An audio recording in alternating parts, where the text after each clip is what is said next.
It's now time for this month's broadcast of Learning Now TV.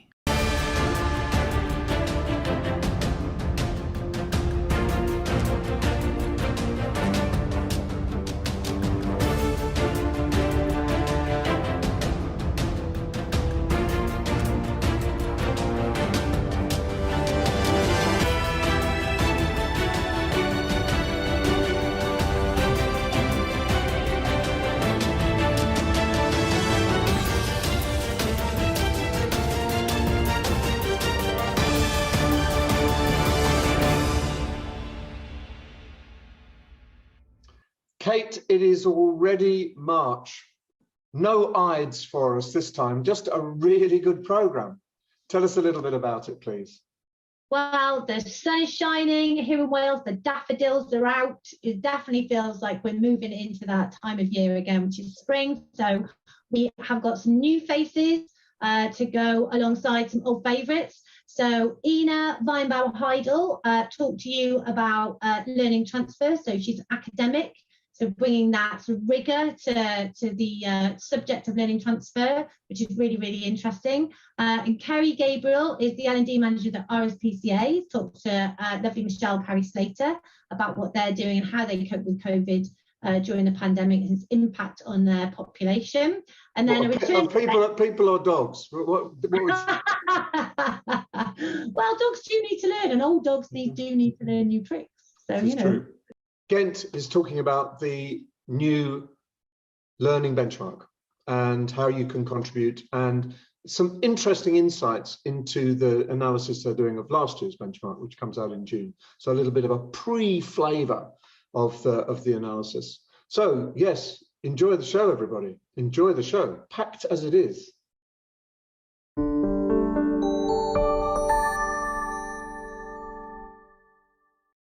It's my pleasure today to introduce Ina Weinbauer-Heidel.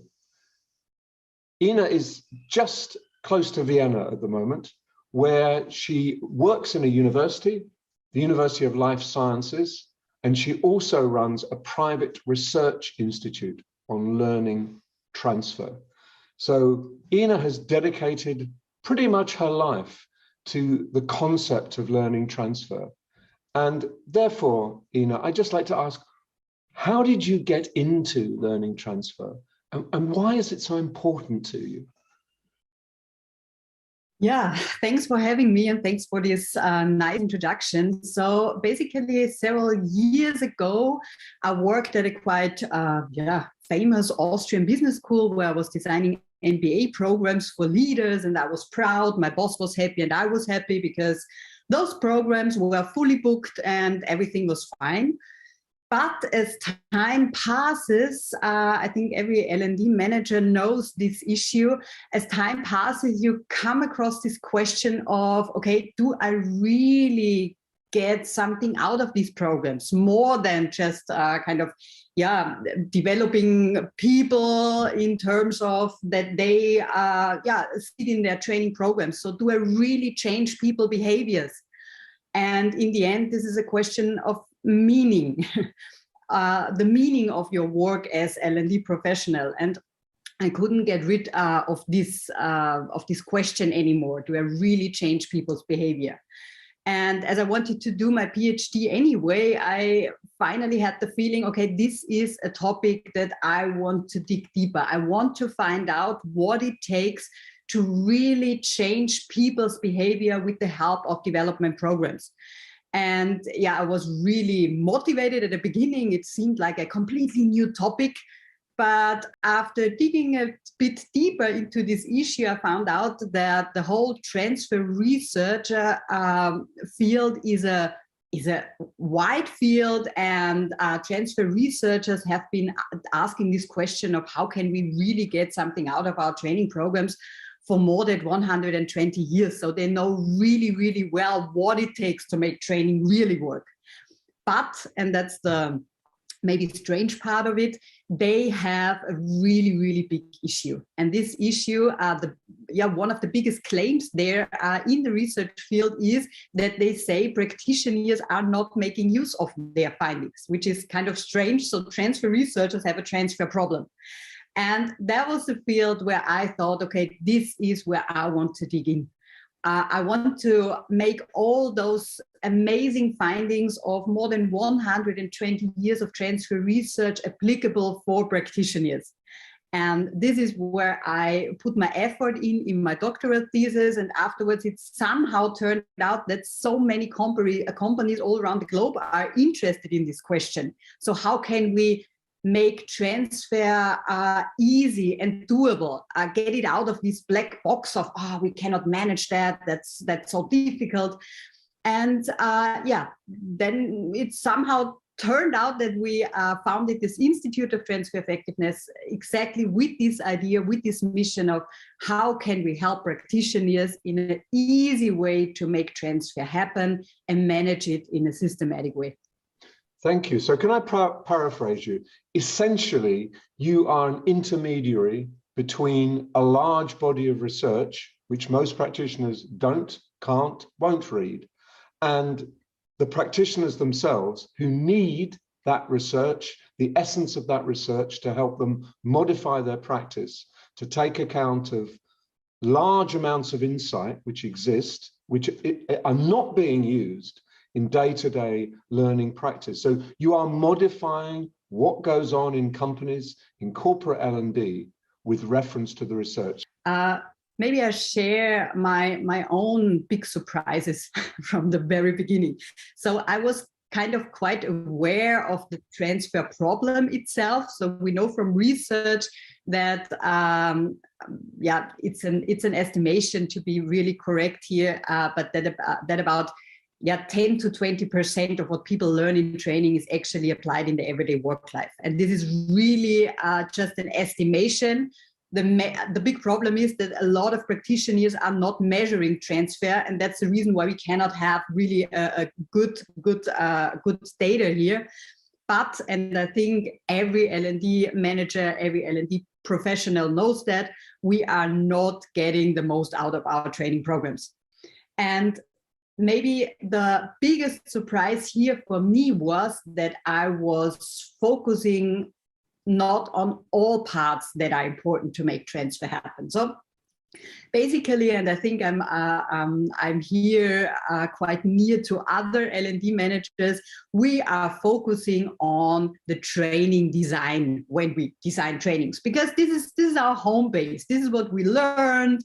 This is what we are kind of used to in our own education system. So we try to bring up a lot of active practice here, experiment with different ways of teaching people and so on.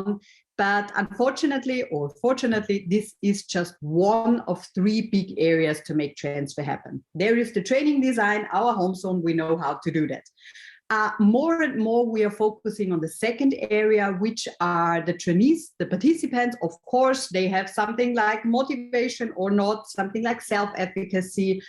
We are talking about willpower here. So we need a focus on the participants. This is the second area. And the third really, really, really important area, and I haven't had that in mind, is the organization. So the company where our participants before and after our programs return to. And this is such a huge thing that the organization is really able to re-socialize our participants after they come back from the training program. And I haven't had that in mind for such a long time, just because I, as a training designer, was afraid that I'm not able to do something here. So for example, we know from research that participant supervisors play such an important role when it comes to transfer. If you are in a training program and you return from, I don't know, the days we had our 2-day training programs, you come back from to your supervisor and he says, where have you been the last 2 days? You weren't at work, so what's wrong with you? And now you come up with crazy ideas, no, we have never done that like that in our company, we won't change, then you can have the greatest training design. It will be really, really hard. This is just one area. The other area are the peers, for example. So it's so important what your colleagues, your everyday work surrounding says about your new ideas, about your new impulses of behavior. And I haven't had that area in mind. And but when I started to think about, okay, how can we bring supervisors on board? Because the very first answer is, yeah, we can't get them on board. They have other stuff to do. They have this idea in mind. We send our people to the personal development department to repair them, and then we get them back in a functioning way. This is kind of a strange idea we all deeply have in our minds. But there are really, really easy tools and steps to also include, for example, the supervisors or the colleagues, and finding out what these little tools are, what the little steps are to address these organizational levers, how we call them. There are 12 levers of training transfer, and some of them are organizational levers, like, for example, the support from supervisors. And I think that's maybe the thing we oversee and where we can do a lot. Yes, I completely agree. You are covering what I call the 3 C's, and I think it's really important that the first C is content, and I completely agree with you. If you just focus on producing wonderful content and getting it better and better and better, you're not necessarily going to achieve your aims. The second C is caring.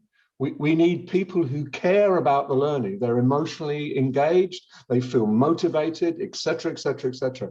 And the third C is context, that we learn in the real world, in organizations. We have to apply that learning, we have to be validated for that learning, and all those other things that all go wrong.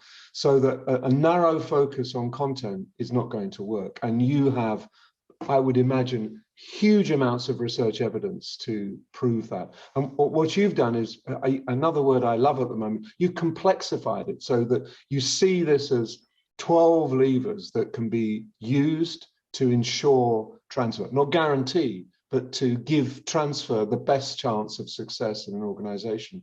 And that to me is incredibly important. And my perception in the world of learning, that more and more companies are dissatisfied with a learning and development function that cannot prove or demonstrate the impact of what they're doing.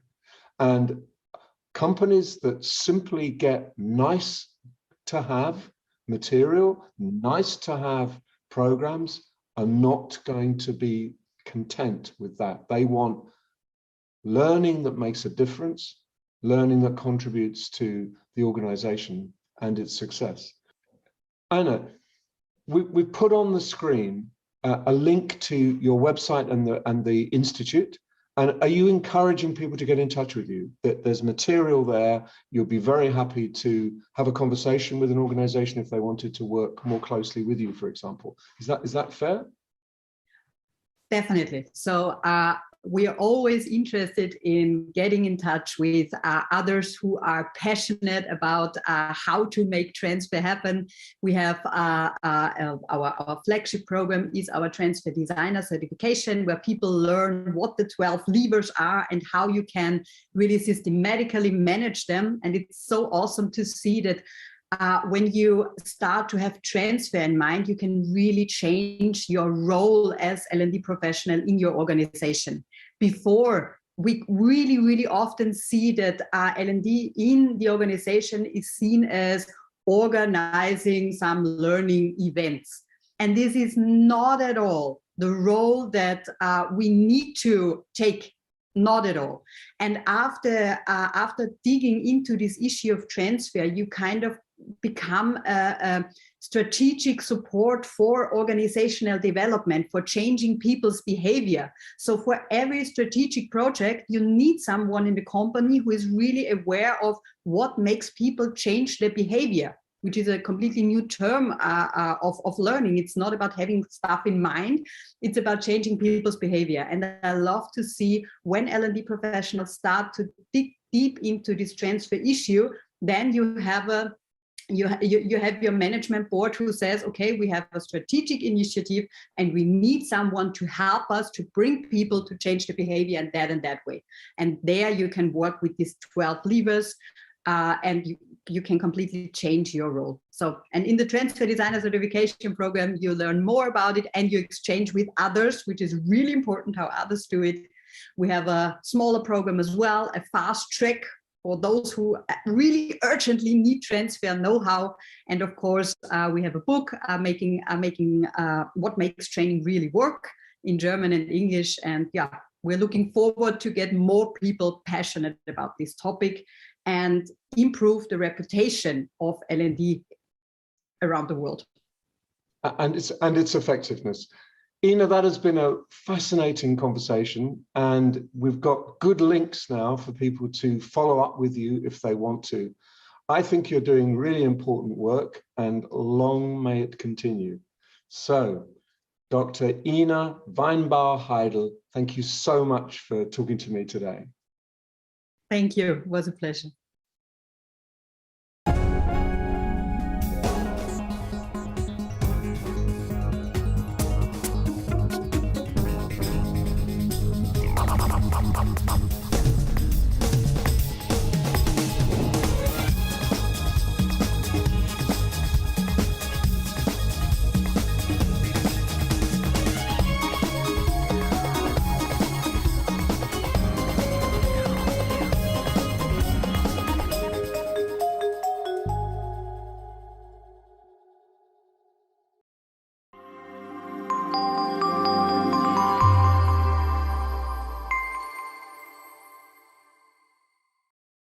This month, our intrepid contributor, Robin Hoyle, responds to the pressures and opportunities of reskilling and upskilling. It's dominating almost every conversation that I'm having day to day, and I'm sure it's impacting you all as well. And he asks the question, are we clear on what skills are and how they are developed? I know what I think the answer is to that question, but let's see what Robin has to say. The conversations around upskilling and reskilling are certainly on every organisation's agenda at the moment. Clearly, there are lots and lots of people who are doing or being required to do different jobs from those that they have traditionally done, or move into different areas, or meet different challenges within the jobs, even though the role title may not necessarily have changed.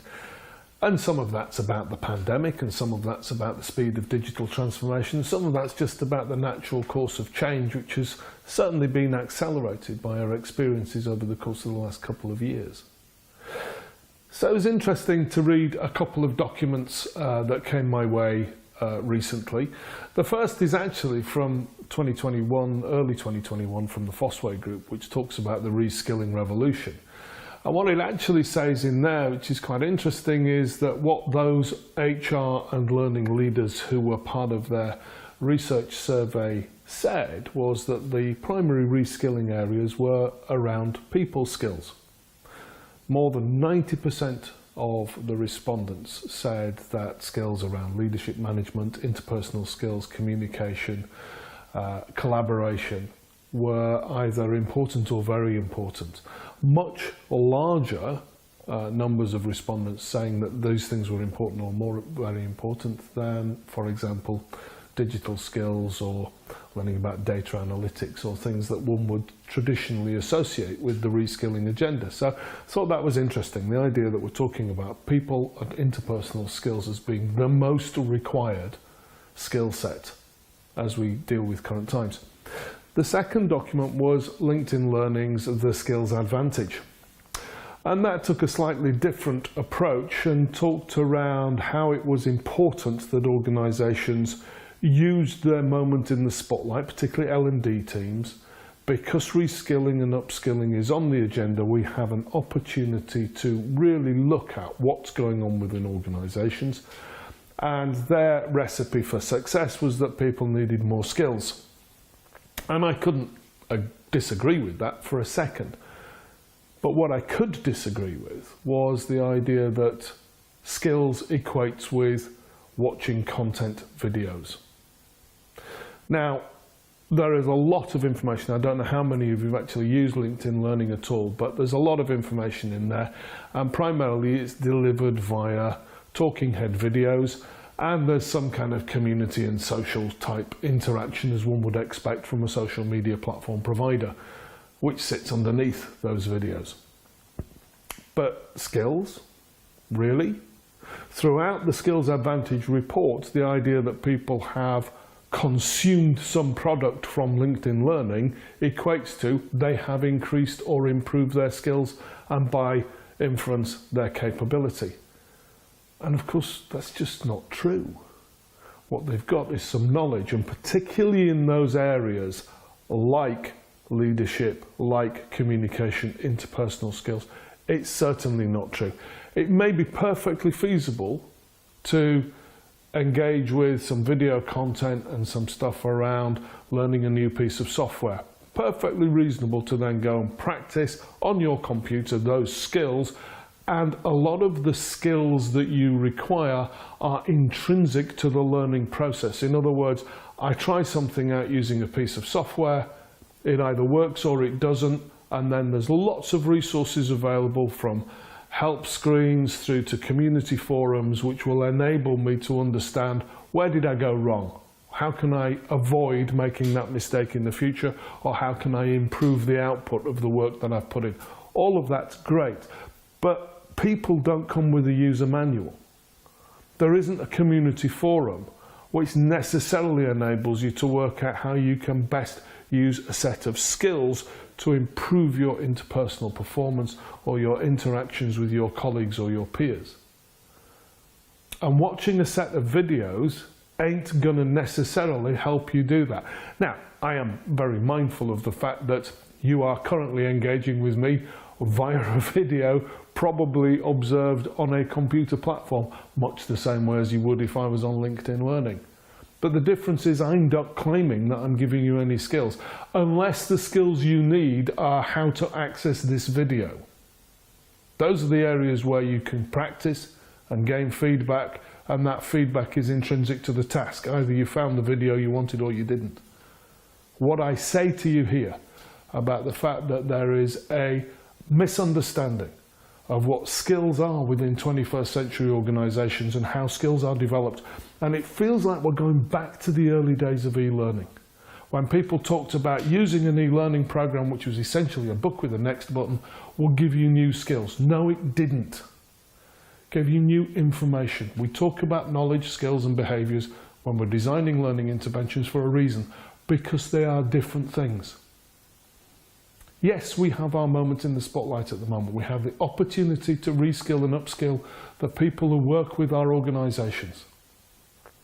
Let's not blow that moment in the limelight by such a simple category error as not understanding the difference between giving people knowledge and helping people develop their skills and converting those into behaviours.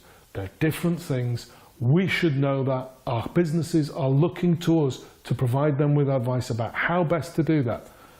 And how best to do that isn't, I'm afraid, watching some videos. Growing your people can get pretty messy, but degreed learning experience makes it neat by giving your workforce the flexibility to learn when, where, and how they want, and giving you the power to guide their growth, so you can solve today's challenges while building the skills to take on tomorrow.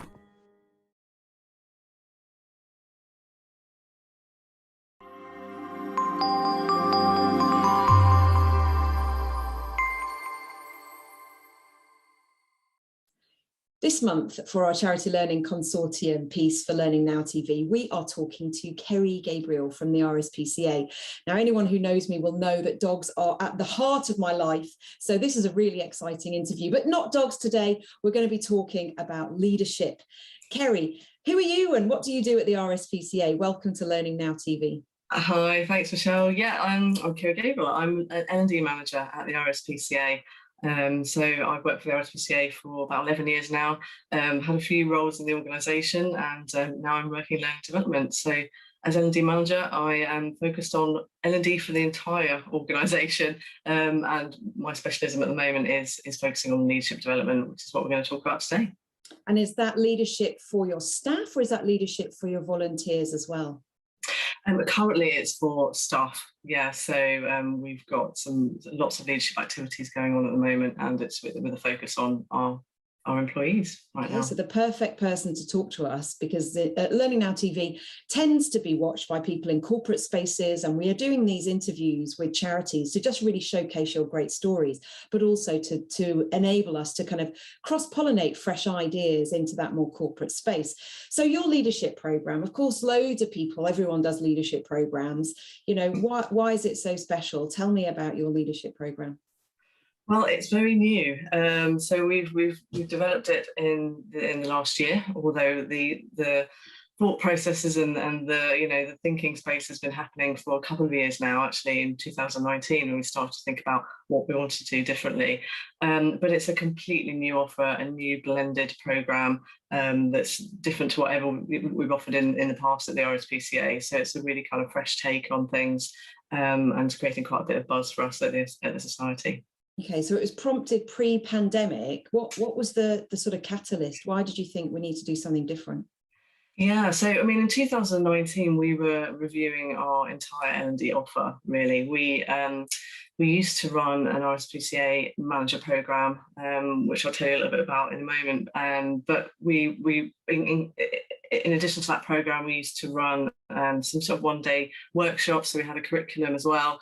But we hadn't really measured the impact or the success of those, those things. And we knew that we needed to take stock and just kind of take a breather and figure out what we wanted to do and what the new plan was and what the new L&D offer was. So this was something we were talking about, right at the beginning of 2019, and thinking, pausing some of our activities so that we could take that time to review what we had and what we were going to do going forward.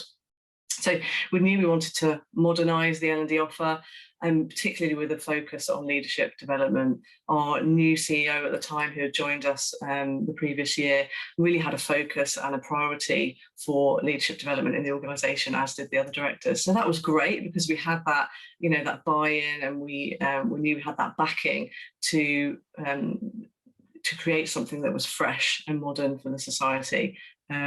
So yes, this was sort of pre-pandemic decision that we knew we needed to make some changes, and we knew we were going to be focusing on leadership development for a good couple of years from that point onwards. And here we are now, 2 years later, delivering it.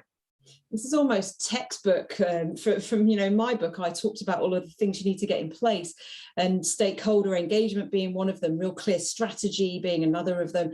And you've kind of gone through that process. I'm loving the fact that you were thinking about impact before you even started. So you've gone through the process now, and you've made the change.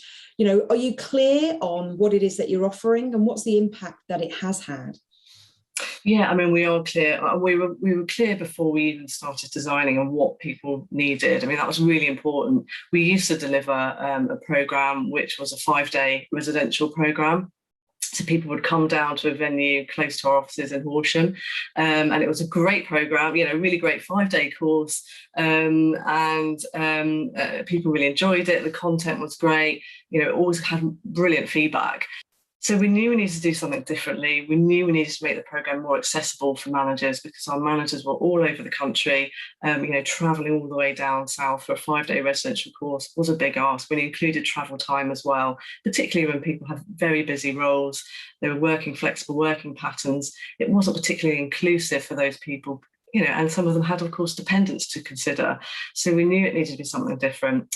We also wanted to create a learning culture where people appreciate that learning doesn't just happen in the classroom, and that's what we had before. It was just come away, there you had your time in the classroom, and then off you went again. And we knew we needed to modernise our L&D approach and do something a bit different. It's excellent. Forgive me interrupting, but it's so exciting to hear that actually you've had the people at the heart of everything that you were designing there. Would that be fair?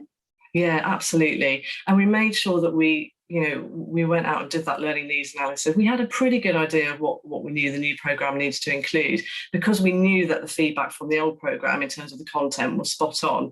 We knew that there's those core topics that people needed, but we wanted to make sure that they were still relevant and still what people needed. So we went out, we did another learning needs analysis. We surveyed people, we surveyed their line managers, we had conversations with as many people as we could, and particularly the senior stakeholders as well, to just kind of find out what the general feeling was and what those needs were. And the same topics would be suggested time and time again. So we were pretty clear that we knew what the content needed to be, but we also knew that we needed to put things in context for our managers at the RSPCA. So we wanted to weave through our values, we wanted to weave through our leadership capabilities, and we'd just launched, we were in the process of designing a new leadership capability framework.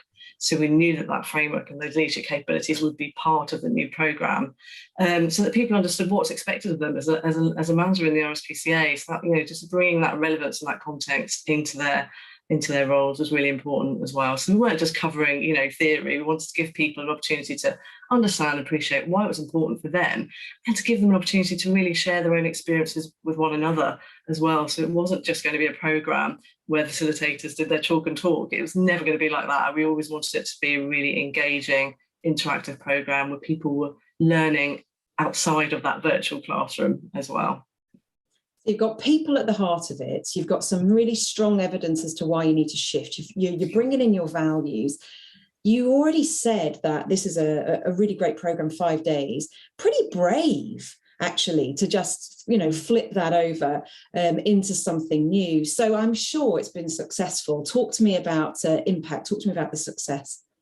Yeah, I mean, well, we ran a pilot earlier on this year and finished that just before summer, which had really great feedback from it. We've made some improvements, and then we've rolled it out from September, actually. So it's very new, this rollout, and we've managed to sort of start around about, I suppose, something like 80 or 90 managers that have already started the programme since September, which is really great. And it's quite early in terms of measuring the long-term impact, of course, but in terms of short-term measures, we're getting incredible feedback from participants in the programme. They're saying they're loving the content, they're loving the virtual delivery, which of course is a very new way of us doing it. They're loving the blended approach. And all of it really, and the opportunity to connect with one another, even in a virtual way, is working really well because we've built in so much interactivity and engagement, and we're really putting them at the heart of it. So yeah, it's great to have that kind of an initial measure of success, but we know there's more to it than just measuring those initial reactions. We know that there's more to measure. So what we have done to set ourselves up for that evaluation piece is ask our participants to evaluate themselves before they start the programme. And we're also asking their line managers to evaluate them before the programme. We're asking them to seek some feedback from their direct report, from a colleague, from their line manager, so that they are getting a sense of how they are at the start of that programme. And then we'll ask them to repeat all of those activities, a few months after they've completed it. And hopefully we'll see change, and we'll see that kind of, that learning, embedding, that behaviour change and that impact in their role and in their performance as well. So we've started that journey, and that evaluation, of course, will continue once we've got managers that have completed the programme, or more of them that have completed the programme. So yeah, so lots to do, and I'm really keen as well to see what our employee survey says when we do one again, because I think there'll be some real learnings from that in terms of how people are viewing their managers and the leadership culture in the organisation. I'm hoping we'll have some data on that next year, or the next time we do an employee survey. Kerry, it's been an absolute breath of fresh air talking to you today and hearing about your story, because it's almost classic textbook, the new way. This is how we need to do it. Gather your evidence, be brave, make a decision which is really focused on people, align it to your business and the values, and then really measure impact well. And the fact that you're saying to me today, we think it's been fine from what we know already, but it's the future that we need to look at. Come back in a year and let's hear how it's gone on. It's been absolutely refreshing. So there's no excuse for any of us, is there? You've got the RSPCA looking after all those lovely animals, but also doing really great work to look after their leaders as well. Thank you for this time on Learning Now TV, and Kerry will speak to you again another time when we find out. Well, I'm sure it's going to be a success. Yeah, I'd love to speak again and let you know how it's going. Thanks, Michelle.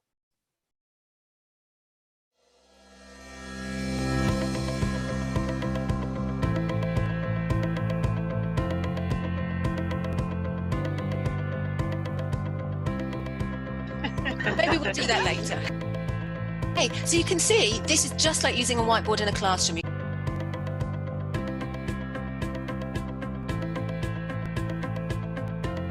And then you do my 3-year-old's favourite. You just have a nice little wiggle. 1, 2, 3, rate it now.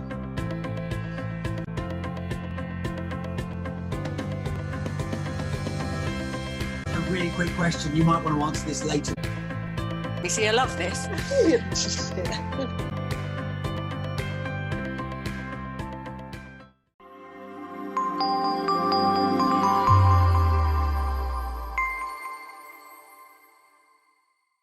And I want to introduce Bob Mosher. I've known Bob for very many years, and I'm absolutely delighted that he's agreed to do a 6-part series for us on evaluating performance. So this is the introduction, getting to know Bob and getting a synopsis, an outline of what he intends to cover over the next 6 months. Greetings, Bob Mosher here. I sure do hope that this video finds you safe and well wherever you're tuning in from. I am very excited to announce that I've been asked to host a bi-monthly video series on what we are calling Elevating Performance. And the intent of the series will talk through ways in which L&D and L&D professionals can change their outcomes and their deliverables, and even the way they interact with the organizations they support, from one of a training first mindset to one of a performance first. In that journey, we'll explore 3 basic areas or themes. We'll talk about the change management involved in doing this and why we should probably do it in the first place. We'll talk about the methodologies involved that change us from one we more traditionally may know for designing training to one that designs performance first. And then last, we'll talk about technology.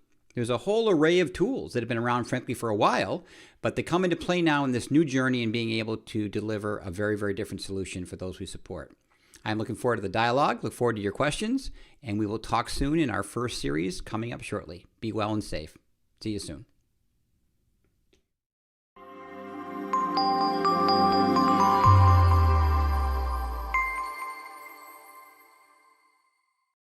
Next up, it's returning favourite Rob Clark with the LNTV News Roundup, all the latest hot off the press. All the sins and scandals of the learning industry revealed to the world, Kate, revealed to the world. There are many. UK workers and their bosses are reaping the benefits of flexible working, and the UK is showing the rest of the world how to make hybrid working work. The latest Fosway 9-Grid report for the learning systems market is out and shows that the market is growing. Hybrid working is driving double-digit growth for the vendors, and new disruptive specialists are entering the market.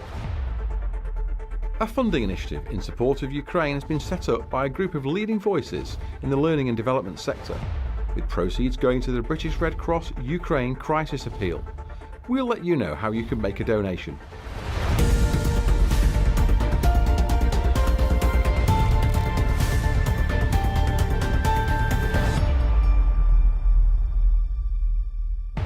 The number of people working in a hybrid way across the world is up and now stands at 38%, and over half of everyone else is considering it. While many organisations are struggling to adapt to having their workforce split their time between home and the office, the UK is showing how this should be done and is leading the world in adapting to hybrid working. Less than half of UK business leaders say that productivity is down since the move to remote and hybrid working. This is lower than the global average and significantly lower than many other of the world's largest economies. And UK workers feel the same. 84% say they are at least as productive compared to last year. Managers are giving UK workers more say in deciding whether they commute or work from home. And UK employees appreciate the freedom, as only 38% are considering changing to fully remote working, compared to 51% of workers globally. The UK's remote and hybrid workers also feel less lonely and less disconnected from co-workers, and are less likely than others to see working relationships suffer while working remotely. Fosway's 2022 9-Grid and market report for the learning systems market is out, and shows how the sector has seen significant growth in the wake of the COVID-19 pandemic. Vendors with double-digit growth, new specialist technologies entering the market, a host of mergers and acquisitions, and significant new funding and investments have all characterised the market in the last 2 years. Fosway's 2022 report also highlights issues with innovation, the supply of talent, especially developer talent, and a stubborn confusion around what experience really means for learners. This last year has been more about the hybrid workplace. The learner needs access to the learning, and it doesn't matter whether they're remote or whether they're in the office, and there's going to be that combination of the two. And so there needs to be equitable accessibility to that learning, and therefore it's going to be online. This year's Gold Learning Leader of the Year is Lisa Johnson from NHS Blood and Transplant, and it's the second year running that NHS Blood and Transplant has won this particular award, and I don't recall that ever having happened before in the award's 26-year history. So it's a remarkable achievement for this NHS team to consistently deliver on learning leadership.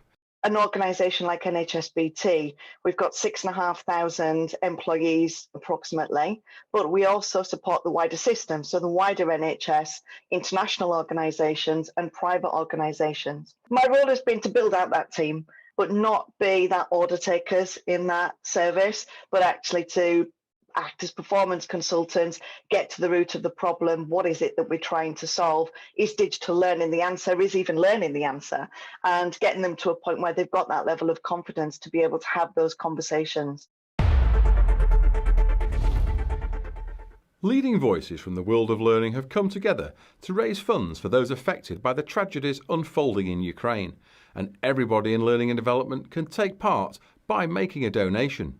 The group has established the Learning for Ukraine campaign, and to help raise donations, ran a webinar on how should L&D prepare for the future of learning. The campaign's organisers are well known in L&D, John Hinchcliffe, Josh Novell and Ashley Sinclair, and Ashley is making a recording of the webinar available on her website for anyone who missed the live event. Search Ukraine on Learning News and follow the link. All of the proceeds are going to the British Red Cross Ukraine Crisis Appeal, so by making a donation you'll be directly helping the people affected by the events in Ukraine.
Every year, I take great pleasure in talking to Gent Armitage. Gent is the head of research at Mind Tools for Business. And what we talk about is the Learning Performance Benchmark. So welcome, Gent. It's great to talk to you again. Thank you so much for having me, Nigel. It's a pleasure, always a pleasure. So let's just talk about the benchmark and the improvements that you've put into the benchmark. I know you've worked really hard, you and your team have worked really hard on making it look different, but what's happening behind the scenes? What about the wiring? How would you describe the improvements that you've made? Oh, there's so many things that I want to talk about, Nigel, here. I mean, as you know, the performance benchmark has been here for quite some time. We're almost moving into the 20th year in its existence, which is a huge milestone for us. And one of the key things that we wanted to do, and we always try and do, is ensure that it's measuring what it's supposed to measure. And the aim for us is to measure impact, the learning impact of organizations, of L&D teams, departments, and leaders. So one of the key improvements that we wanted to ensure that is made is, are the questions that we are asking still valid today, knowing that the COVID-19 has happened, knowing that the massive underlying shifts in the global economy, the workforce, talent, working arrangements, are they still valid? And we went through a process of about 2 months of going through each question that we ask, and there's more than 500 there in relation to technology, L&D capabilities and skill sets, behaviors that we want to see within organizations when it comes to organizational learning, departmental learning, individual learning, things like tech use, digital first usage, how learning is transmitted across the organization. All of these questions were put through a thorough process, statistically and qualitatively, to look at whether or not they are still measuring what we're expecting, whether they contribute to our predictive capability. So can we predict impact with these questions? And we did that by looking at the longitudinal trends, finding out whether these questions still contribute to us understanding what is happening in the L&D market, L&D kind of practice. And once that was all done, we refreshed it, did user testing, spoke to a number of people in the L&D kind of market, practitioners specifically, and launched it very recently, actually about 6 months ago again. So the improvements specifically have been in terms of the questions, the variables, and its predictive power. It's reduced in terms of how many questions we ask. It's quicker to complete, and it's more streamlined in terms of what we ask, how we do it, and what information people get while doing it. So tell me about the numbers this year. How are things going? How many people are completing the benchmark, and are the numbers increasing? Are they broadly UK, US, or is it more and more global in terms of where people are based? Yeah, so they've stayed fairly the same. We've had about 770 plus L&D leaders complete it. So that will be the benchmark that you are kind of looking at whenever you complete it. In terms of regional split, we've reduced our UK dependency. So back in the days, about 10 years ago, the majority of our data, about 60% or 70%, used to come from UK L&D leaders. Now it stands at about 43% as a total of our benchmark. So we have a lot of representation in Australia, in the US, Europe, UK, of course, and also Middle East, Africa, and Asia as well. Latin America to some degree only, not too much, but yeah, we're trying our best to make it as representative as possible. One of the key things that I forgot to mention in the improvement side is that before, when L&D leaders used to complete the benchmark, it used to be hard to look at it longitudinally, because it was almost like you completed it, you got something back, but you didn't see your previous results. You didn't really, you only had to look back at what you received previously. Now this is all automated. So if you've done the benchmark, let's say in 2018, and you come back today, the system will recognize you and will plot you and see how you've improved since you've done it last time to how you've done it today. On top of that, we've introduced kind of automated benchmarking, where depending on which industry you belong to, the size of the organization and the region, you'll receive benchmarks related to those particular areas. So you'll be able to see how you are doing, based on your industry, how you are doing in terms of organizational size, because some of these things matter. For example, resources matter when you're talking about size of the organization. So you kind of want to see in relation to your size how you stand. And same for region. This is instant feedback, isn't it, Gary? It's not that you get an email 10 days later. You see the correlations between past and present data, between you as an organization and your industry. That's available instantly, isn't it? Literally, as soon as you finish your review, as soon as you finish going through the questions, you press submit, you'll receive your results immediately. They will be generated immediately after that. And it will allow you to take a moment to really understand, what are the next steps? What else can I do? And within the dashboard that we provide, apart from the usual, where do you stand? What's your maturity at the moment? And based on the way that you've answered the questions, where do we position you in this maturity curve that we have? It also looks at things like, let us give you a reading list based on the maturity that you have. Let us talk about, specific behaviors that you're doing that are better than maybe your industry, but you're not as good as the next step up. So what can you do to do that? In a similar fashion, you can look at trends like challenges, like what are most organizations facing, and are you facing those? things like what should you congratulate yourself on? Like, what behaviors are you doing really well in comparison to everyone else? And you don't really need to focus on them too much. And what are some of the things you need to focus on that you may be quite behind in relation to other organizations? So we try to make it as practical as possible, and all parts of the dashboard speak to a specific thing that you need to do as a result of what you see on the screen. So instant value, you get instant value from making the effort to fill in the benchmark. And I think that's very powerful. And that's not what it was like in the early days. So I know that you tend to publish the results in June, July, middle of the year from the previous year. But can you give us a little bit of early trend, early data, early insights, just secret stuff that just for people watching LNTV? It would be great to hear. What are you seeing, basically? Honestly, I think this year's, and I'm aware that we say this every year, but I genuinely think this year is really quite an interesting year. We've had COVID, and I think in 2020 and 2021 early, there was a lot of enthusiasm for learning and development. There was a lot of push to digital first. A lot of decisions were being made very quickly due to the circumstances, which obviously is the right thing to do. And we were speaking back then about a cultural lag that was going to happen because, we've made a lot of steps towards digitalization of learning, and we've done that even previously, but obviously it has excelled extremely much during this era. We are not seeing the cultural lag catch up with us. And some of the things that we see in the data specifically, and I'll talk about two parts of the data. We'll talk about the qualitative angle. What are L&D leaders telling us through the diagnostics tool, through the review, where they type about their goals, their ambitions, what they're trying to do, what the biggest challenges are, etc., and the quantitative aspect, where they are answering specific sets of questions that then we aggregate at the biggest level.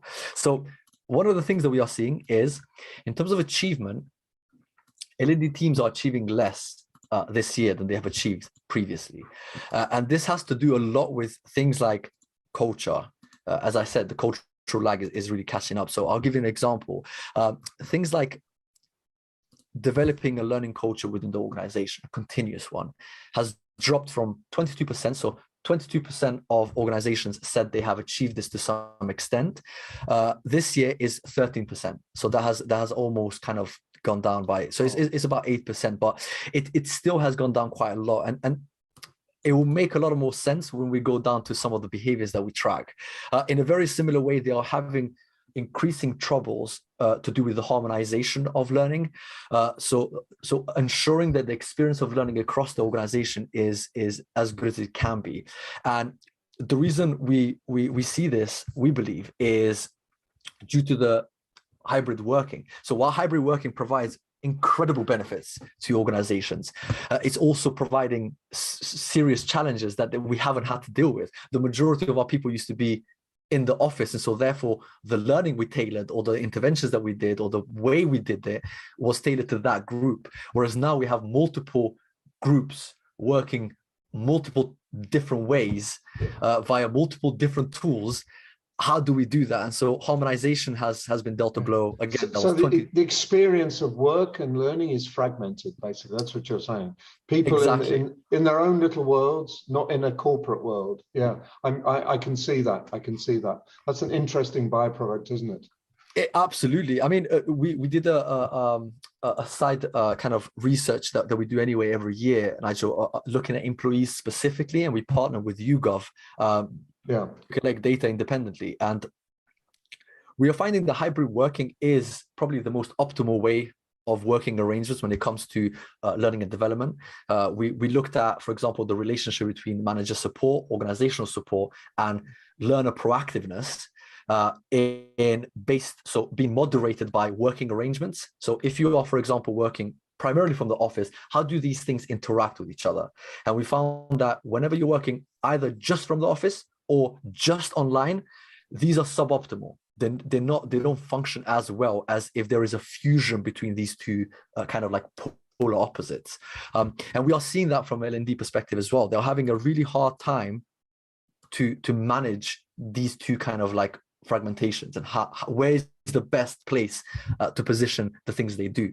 And that kind of pulls through where we look at specific behaviors, and we divide our behaviors into 19 areas. So we look at practices in organizational learning, like what are L&D leaders doing practically to tackle and ensure that the organizations are future-proof, the organizations have the capabilities that they need. And the things that have improved really, really well are things like strategic alignment has improved on this year in comparison to last year.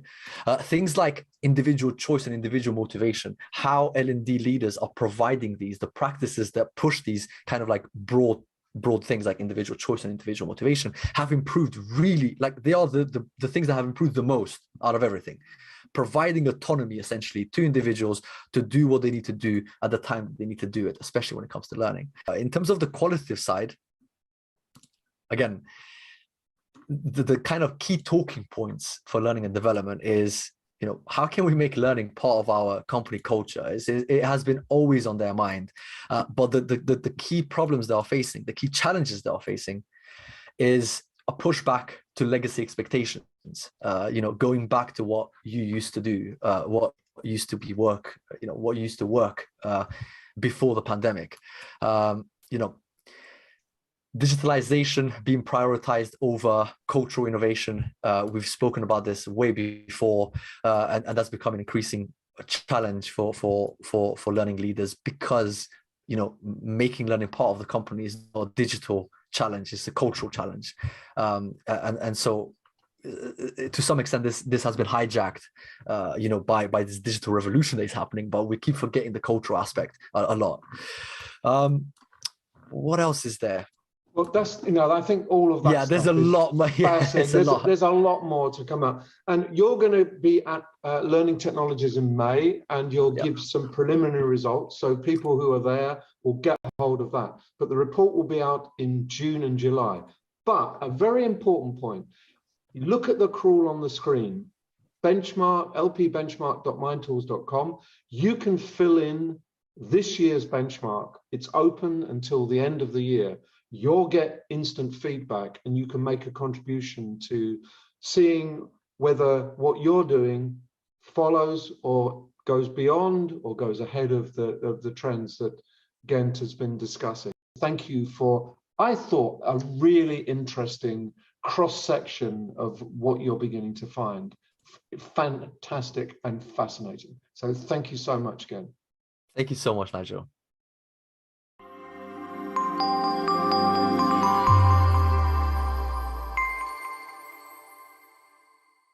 Well, time flies when you're having fun, doesn't it? And that is Learning Now TV wrapped up for another month. Some great stuff covered, as always.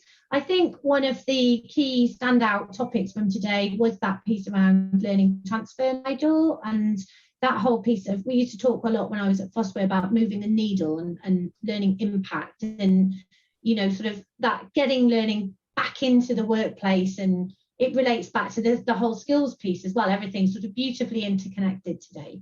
You're absolutely right. And I think that having Ina talking about learning transfer, Bob talking about evaluating performance, they're focusing on the same thing. Let's look at the output and impact, not the throughput of learning. And it's really important that we focus on the difference that learning makes in the workplace, on individual performance and on organizational performance. And both of them, I think, strike the nail right on the head. So coincidentally, I think they complement each other. And then Robin talking about the old skills agenda as well, bringing that back into play. Yes, utter symmetry, all completely organized from the very beginning, Kate. And we bring it off like master chefs, don't we? What about events? Together. Yes, so many events now coming back as we kick into the kind of post-COVID world, dare I say it. Coming like buses. They're coming like buses, Kate, one after the other, aren't they? They are, and taking up a lot of my personal time as well. So of April sees our friends at the CIPD with their new hybrid working conference. It's obviously a massive topic for people at the moment. Interesting, talking about like the overlap of facilities, HR, all of those, the changing nature of office buildings and all of that. Actually, I could geek out on that, so I'm quite looking forward to that one. 20th to the 22nd of April, our friends at the Learning Guild are running Learning Solutions in Orlando. 4th to the 5th of May, looking forward to Learning Technologies in London. Hooray! Back again. And then obviously I'm very much looking forward to Unleash America on the 25th and 26th. Have you got anything to do with that, Kate? I've got quite a sort of little to-do list to tick my way through before the 25th of May. And that's in Las Vegas. Las Vegas, yes. So booked my ticket, just this week. So very, very excited for that. And then 15th to 16th of June, our friends at the CIPD are at it again with their Festival of Work. Great. Really 4 very interesting conferences and a kind of message to everyone that it's all back on the road, isn't it? Back together, finally. Yeah, and I think the interesting thing coming out the other side is, for me, I keep everyone laughs at me at the moment at work because I keep sort of doing this. And what I mean by that wavy hand motion is, yes, you have the events, but what happens in between the events? And I think actually programs like ours, obviously I'm biased, but we keep that conversation going between these events. And so, if there are reflections or you guys are going to any of these events and you want to share any insights from them or you want us to discuss them, let us know. That's what we're here for. So anything like that, just drop us a line and we would love to be able to, create that path in between some of these milestones throughout the year. Indeed we will. The wavy line. We want to flesh out the dips as well as celebrate the curves, the tops. So, Kate, 29th of April is our next meeting, our next session. So until then, see you 29th of April. Bye, Kate.